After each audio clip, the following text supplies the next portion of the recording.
One cold, gray morning, the shelter phone rang.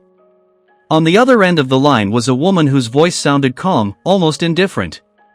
She spoke briefly, saying that for several days, two stray animals had been sitting near her fence, a small kitten and a puppy.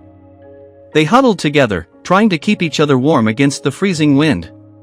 The woman said she hadn't given them food or water.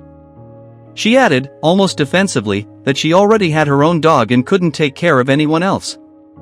A volunteer from the shelter immediately went to the address.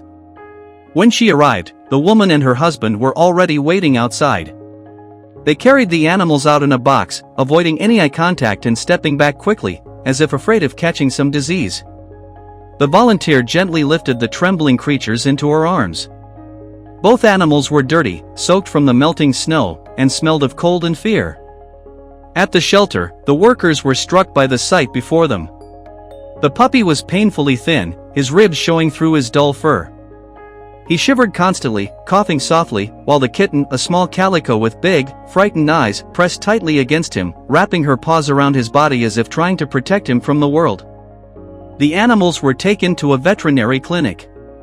The vet confirmed what everyone feared: the puppy had pneumonia. His condition was critical, and it was unclear if he would make it through the night. Yet the kitten refused to leave his side.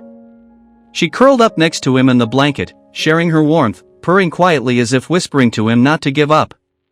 For her, the puppy was more than a friend, he was her only family, her comfort in a cold and cruel world. After a few days, the kitten was moved to a volunteer's home. Valentina, who had already rescued many animals, welcomed her gently. In her house, the kitten met an older cat who accepted her without hesitation. For the first time in her short life, the kitten could eat her fill, sleep in warmth, and feel safe. Meanwhile, the puppy's condition began to improve. The fever subsided, his breathing steadied, and a spark returned to his eyes. When the kitten was brought to visit him, the moment was pure magic. The puppy wagged his tail weakly, while the kitten rubbed against him, purring so loudly that everyone in the room smiled through tears. A few weeks later, a kind family came to the shelter. They had heard the story of the inseparable pair and decided they couldn't separate them. The day they left for their new home, the puppy walked proudly beside the kitten, who followed him with her tiny steps. From that day on, they were no longer strays. They finally had a home filled with warmth, love, and the promise that they would never be cold or lonely again.